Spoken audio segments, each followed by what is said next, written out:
Hi, greetings of the day, everyone. Hope you're doing fine. So, this is Subramanian Balagopalan with yet another interesting video. This time, it's a marriage event, and this is someone whom I recently met 2 days back in my office. And I was just talking to him about my interest in astrology and also the fact that I use primary directions as a predictive framework for predicting broad themes as far as events are concerned. And then I just happened to ask him his date of marriage, and he told me that he got married around the 4th of December 2016, rather on the 4th of December 2016. So I just said, okay, if you see the last couple of videos that I have made, are all unpleasant events related to surgeries and hospitalization and all that stuff. So this time I thought time to bring back the positivity as we are all in the weekend mode. So this again is a marriage event analyzed using primary directions and distribution through the bounds. So as always, on the left side you see the radix chart of the native, and then on the right the solar return chart. So if you remember, a couple of minutes back I mentioned that this person got married on the 4th of December 2016, which is why the most recent solar return that is applicable is the solar return for 2016, because the scribe was born in the month of September. So the left chart is the radix chart and the right one is the most recent solar return chart. Right? That said, let us take a quick look at the primary directions that were active around the time he got married. Okay, so as always, I use Delphic Oracle for generating primary directions. You can also use Morinus. Morinus is also super accurate. In fact, my guru prefers Morinus to any other software that is available, and I fully agree with him. Just that, in Morinus, if you have to calculate converse directions, then there is a little bit of effort involved, whereas if you use Delphic Oracle, it gives everything together. So that is the reason. It's primarily convenience because of which I am using Delphic Oracle, but then you could also use Morinus for generating the primary directions, right? So now let's get back into action. As I said, this guy got married in 2016, that to December. So if you see the most recent primary direction before he got married was the ascendant was directed to the terms of Venus in Scorpio, right? So ascendant was directed to the terms of Venus in Scorpio, and if you look at the Egyptian terms for Scorpio, the terms of Venus is 7 to 11 degrees, right? So ascendant was directed to the terms of Scorpio and 7 to 11 degrees of Scorpio, which is basically somewhere here, right? 7 to 11 degrees of Scorpio, right? Okay, now since ascendant was directed to the terms of Venus, Venus becomes an important chronocrator. And if you remember, let me reiterate, chronocrator in Greek basically means time lord. So it's more like a dasha system, right? So Venus becomes one of the important chronocraters, right? Now if you really see, there is no recent partner for this particular ascendant. So Venus is the divisor, but then there is no recent partner that we see based on the primary directions table. And I was going through a Hebrew translation recently, and they said if there is no immediate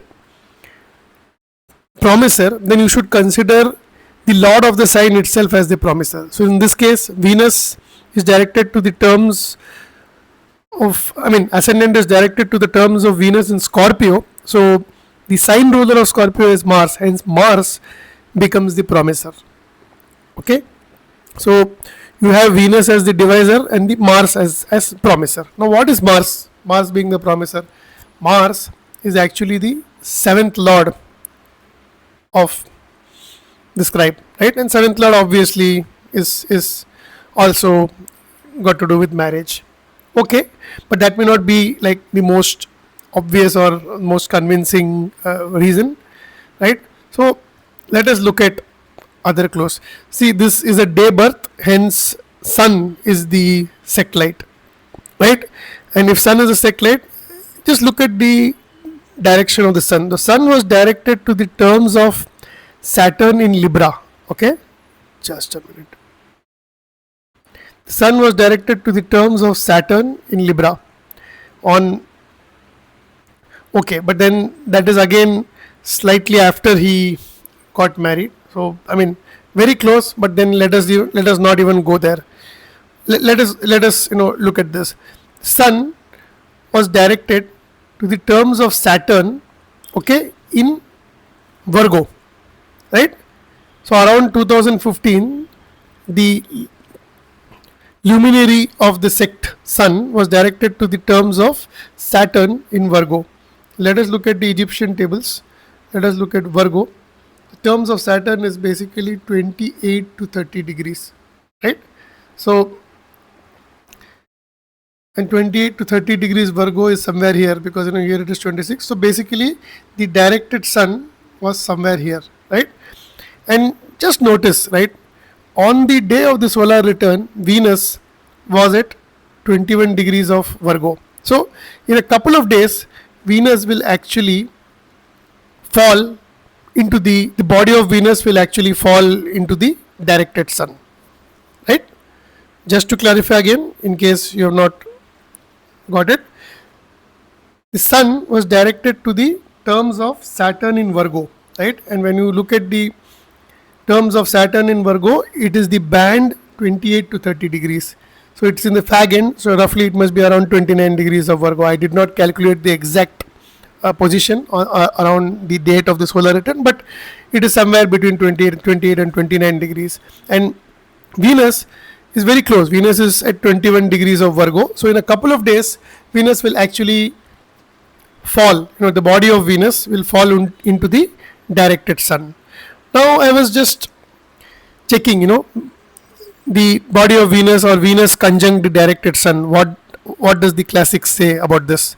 So this is from book 3 of Christian astrology by the legendary William Lilly, and this is what it says: sun to the conjunction of Venus. When I say sun, this book 3 is all about primary directions, perfections. Here it's talking about directed sun to a conjunction of Venus. And look at what it says: this progression of sun to the body of Venus stirs up the native to music, plays, merriments, banquets, and all that, right? And it also says,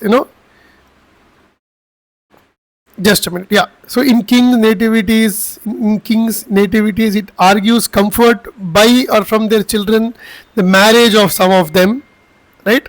Then Venus is wholly in the radix, peregrine, and all that. So the directed sun to, the body of Venus in the directed sun definitely is a classic combination for marriage as well. And this is one strong point in support of this, right? What else? Let us look at anything else. Like, okay, around the same time, we also see that sun is conversely directed to a sextile of Mercury. So Mercury also becomes a promiser, right? Sun is conversely directed to a sextile of Mercury, and Mercury also becomes a promiser. Now what is Mercury? Mercury is the ninth lord, right? The natal ninth lord. And the native told me that around this time, after he got married, he also immediately went out of country, on site, as we say in India. So he traveled out of India and then was working there for a couple of years before he eventually again returned back to India. So it also establishes the ninth house connection, because the sun is conversely directed to a sextile of Mercury. So Mercury becomes the promiser, and Mercury also happens to be the ninth lord, right? Now just look at one more point. Mercury is co-present with Saturn, and then in a couple of days, Mercury is a fast moving planet, mind you, it is going to conjunct Saturn. Now let us also bring the concept of perfections into angle, right? So this person got married in 2016 and he was born in 1982, right? So basically he had completed 34 years, right? And he was running his 35th year. And 35th year basically means if you expunge multiples of 12, 35th year is actually the 11th sign from the ascendant. And the ascendant is Libra, so the 11th sign is Leo. So basically, Sun becomes the Lord of the year. So Sun is the Lord of the year. And remember, this time the profected ascendant is actually moving to the 11th house of desire fulfillment, hopes, and all that. So that is just an additional point that I would like to mention. But remember, in the profected sign, you also have Venus, and Venus is the universal significator of marriage, right? And you also know that ascendant is directed to the terms of Venus. So again, Venus becomes a little emphasized in this particular year, right? But let me come back to the point where you got Mercury shortly getting into a conjunction with Saturn. Now, if Leo is the profected ascendant, Saturn happens to be the profected 7th lord, because if Leo is the ascendant, then Aquarius will be the 7th house cusp, and Saturn happens to be the 7th lord. So another way of looking at it, so Mercury as a promiser will eventually conjunct with Saturn, which is the profected 7th lord, again bringing the 7th house related matters into prominence.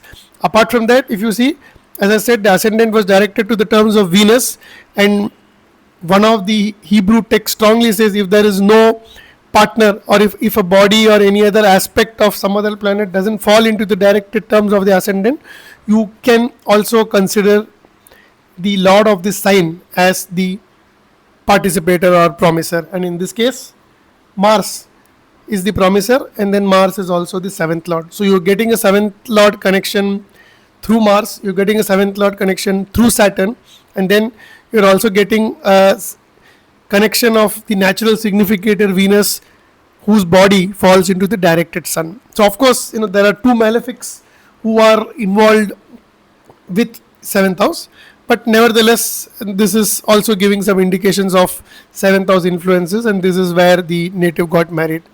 Another point that I would like to emphasize is on the day he got married, right?